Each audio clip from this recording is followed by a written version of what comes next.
السلام علیکم ورحمۃ اللہ وبرکاتہ۔ آج ہم ایک اور وظیفے کے ساتھ آپ کی خدمت میں حاضر ہوئے ہیں۔ آج کا وظیفہ شادی یا نیک رشتے سے متعلق ہے کہ اگر آپ چاہتے ہیں کہ آپ کو ایک نیک اور اچھا رشتہ مل جائے اور والدین اپنی اولاد کے لیے پریشان ہیں، چاہے وہ لڑکا ہو یا لڑکی، تو انہیں چاہیے کہ سورہ یاسین آیت نمبر 36 مطلب 36، سبحان الذی خلق الازواج كلها مما تنبت الارض ومن انفسهم ومما لا يعلمون۔ ترجمہ، وہ خدا پاک ہے جس نے زمین کی نباتات کی اور خود ان کے اور جن چیزوں کی ان کو خبر نہیں سب کے جوڑے بنائے۔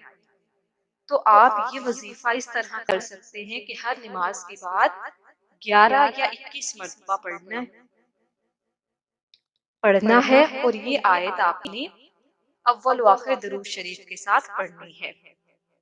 اور دوسرا وظیفہ یہ ہے کہ اگر نماز تہجد کی پابندی کر سکتے ہیں تو آپ نماز تہجد ادا کرنے کے بعد 100 مرتبہ یہ آیت پڑھ سکتے ہیں اول و آخر درود شریف کے ساتھ۔